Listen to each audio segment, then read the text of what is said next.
आप जानते हैं मुझसे बेहतर कि महाराष्ट्र में इम्तियाज़ साहब ने रिकॉर्ड दिया कि 53,411 हेक्टेयर ज़मीन वक्फ की है महाराष्ट्र में।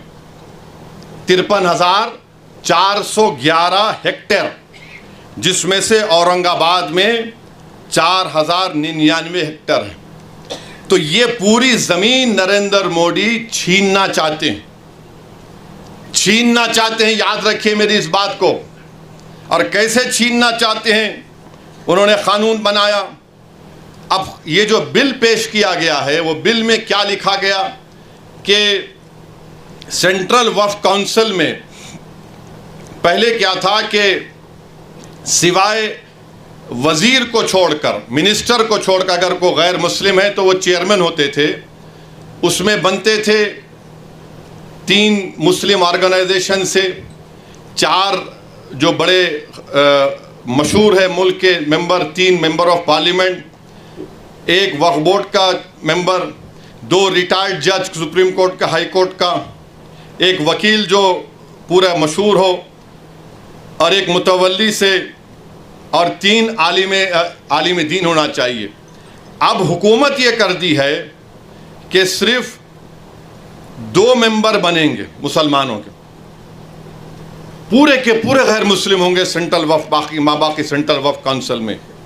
फिर आप देखिए कि जो स्टेट वक्फ बोर्ड है उसमें कह दिया गया है कि स्टेट वक्फ बोर्ड में पहले इलेक्शन होता था मुतवल्ली कैटेगरी में, आपके एमएलए कैटेगरी में, एमपी कैटेगरी में, फिर हाई कोर्ट के वकलाओं, मुस्लिम वकलाओं का इलेक्शन होता था। उन सब को इलेक्शन को बर्खास्त कर दिया गया और नामजद करेगी, नॉमिनेट करेगी हुकूमत। यानी पहले पूरे मुसलमान होते थे, अब सिर्फ शायद 2 या 4 रहने वाले हैं। अब उसमें भी क्या बोल रहे हैं कि 1 मुतवल्ली, 2 आलिम दीन और 2 म्यूनसिपैलिटी या पंचायत के मेंबर को बीजेपी मेंबर बनाएगी। अब ये क्यों कर रहे हैं बताता हूं मैं आपको। स्टेट वक्फ बोर्ड में जब इलेक्शन ख़त्म हो जाएगा तो मोदी जी ये चाहते हैं कि औरंगाबाद की डिस्ट्रिक्ट कमेटी में पूरे के पूरे बीजेपी आरएसएस की जहनियत रखने वालों को मेंबर बना दिया जाए, क्योंकि जब स्टेट वक्फ बोर्ड में नॉमिनेट कर रहे तो यहां पर भी करेंगे। आप अंदाजा लगाइए कि ये आर्टिकल 14 के खिलाफ क्यों है। इसलिए है कि एक तो यह है कि जो आप कानून पढ़ेंगे काशी विश्वनाथ का, उत्तर प्रदेश में जो काशी विश्वनाथ का कानून है, उसमें साफ तौर पे कह दिया गया कि काशी विश्वनाथ में कोई भी गैर हिंदू मेंबर नहीं बन सकता। काशी विश्वनाथ का कानून ये कहता है। फिर आप जाकर तमिलनाडु का कानून देख लीजिए, वो भी ये कहता है कि कोई भी मुसलमान या गैर हिंदू उसका मेंबर नहीं बन सकता। तमिलनाडु का 59 का कानून है।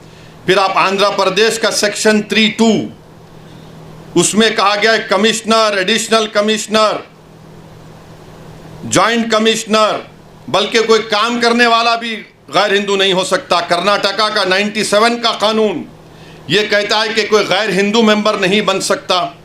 ओडिशा का कानून सेक्शन 5 कहता है कि हिंदू ही बनेगा। अच्छा, इन तमाम उत्तर प्रदेश, ओडिशा, कर्नाटका, तमिलनाडु, तेलंगाना, आंध्रा, ओडिशा ये कहता है कि अगर वो हिंदू मजहब को छोड़ता है तो मेंबर नहीं रह सकता हो।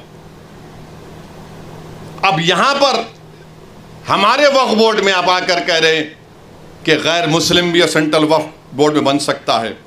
अच्छा, फिर आपके महाराष्ट्र में पंढरपुर की मंदिर है ना, पंढरपुर की मंदिर, पंढरपुर की मंदिर में सेक्शन 22H कहता है कि डिस्क्वालीफाई वो शख्स होगा जो हिंदू नहीं होगा।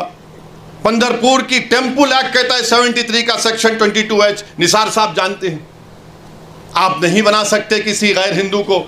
हमारे ऊपर क्यों कर रहे हैं आप ये? इसलिए कर रहे हैं ताकि पूरी जायदादों को छीन लिया जाए। जब इनके चमचे आके बैठेंगे तो वो तो बादशाह सलामत जिंदाबाद के नारे ही लगाएंगे ना। और बीजेपी वाले बोलते मोदी है तो मुमकिन है, यकीनन मुमकिन है पूरी जायदाद को हड़प कर लेना।